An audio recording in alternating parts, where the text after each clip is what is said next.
Hello guys, it's Peter from PS Sound, and in this video I'd like to show you my power distribution in the Honda. One of you has asked for it before, when I asked you, to tell me what I'd talk about next, especially about the Honda. And actually it's something pretty easy. I can easily talk about. So where should I start? So I've got two batteries in the car. There's one up front under the bonnet in the engine bay, a 70 amp hour, and there's a 60 amp hour lithium here in the back. Two batteries.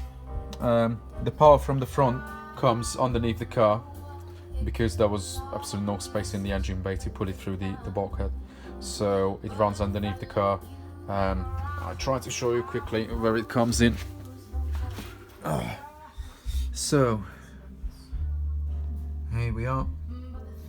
Yeah, it's pretty dirty now. You can see that plastic conduit there that runs along the pipelines underneath the car, cable tied all the way, and then enters the boot through a gland just like the other one.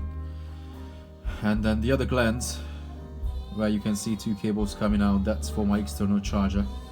This is the cover for it that I've pulled off a few minutes ago, so you can see the end is unplugged, where I can plug the charger in if I want to show or here at home. So very easy. And then so the whole amp rack was designed in the way that signal and power are completely separated. Left hand side, where you see the DSP with the RCAs, is signal, and then on the other side I've got the power. It might look a bit complicated, and someone commented that it wasn't quite clear what was going on, especially with these cables, but then for some other people it's pretty obvious that these are link cables from one distro to the other, because I didn't have time to get a custom made one made. So the main power, the main battery, as it's also labeled there, comes into here, into this distro. Then the two links go over to the other side. What do I have here? So the first one is my big 2-channel amplifier, the big Z400.2 Zapco, running the rear subs. Quite a juicy amp, especially if you crank it, but fortunately the subs don't really draw a lot. But I've got 0 gauge coming in, then that's 2 gauge running to the Zapco 400.2, and then this is the Brax amp, a 4 gauge, which runs the widebands and the tweeters.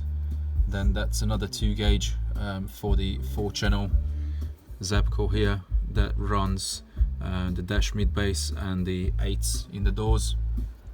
And then that 6 gauge is running to the small Zapco down here, which is not used for anything at the moment, and I may have plans to change a few things in the near future, but at the moment that's for the 2-channel Zapco. So these are the 4 amps. Then links come over, and then on this side I've got this one is the external charger coming into here. Next one is running up to the front, where I've got a main switch, a switch that cuts the 12 volts running back to the DSP. DSP is remote in, because I don't have a head unit as such. I've got the 5X7 DAP that doesn't supply remote line, so you wouldn't be able to turn the DSP on and off. This line is running to a physical switch, but I never really switched that off. That's pretty much only there for competition reasons. If they really want to turn everything off, then they can cut it with the switch. Then this is for the DSP, and then that big chunky one is the one running here to the rear battery, which is another 0 gauge. And there's one more running out from here separately with a separate little fuse for my LED lights, but that's not part of the audio system. But it was just enough to squeeze everything into this setup.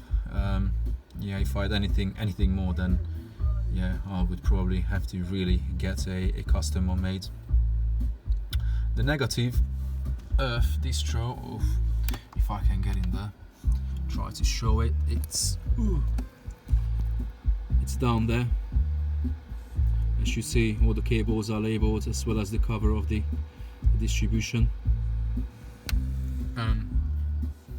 These also have covers right here, but I've pulled them off so you can see things better. Also, please guys, check out the description, because I've put a link there where you can check out what fuse sizes you can use for cable thicknesses. It's from the EMA judge book, so if you're not sure about, you know, what fuse to use for what cable, then yeah, you can easily check it out there. So yeah, that's pretty much the distribution in the Honda. If you have any questions, just drop a line. You know I like that. And we will see what I talk about next. But yeah, if you think, you know, you really want to see something about this car, then yeah, just bring it up and hopefully I find time for it. So yeah, stay cool guys, speak soon.